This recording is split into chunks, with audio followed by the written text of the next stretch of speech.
পেঁয়াজের বাজারে হাহাকার, হতাশ।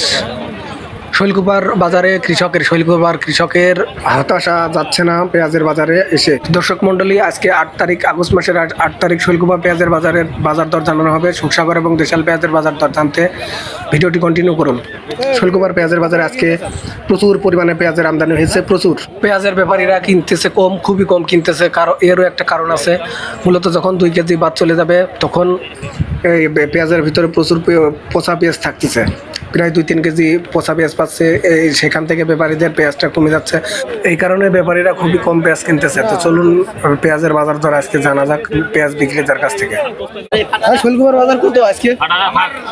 দাম করতেছে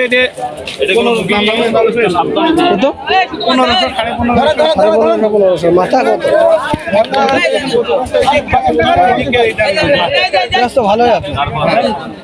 তো দর্শক মণ্ডলী, আপনারা শুনলেন দেশাল পেঁয়াজ যেটা একদম মাথা, সেটা 1450 থেকে 1500 টাকা পর্যন্ত মাথা গিয়েছে। কিন্তু তারপরেও পেঁয়াজ চলতেছে কম। আর সুখসাগর পেঁয়াজটার দামটা একটু কম, 1200 টাকা পর্যন্ত মাথা গিয়েছে। তবে বেশিরভাগই 1150 থেকে 1100 টাকা পর্যন্ত সুখসাগর পেঁয়াজ বিক্রি হয়েছে। ধন্যবাদ।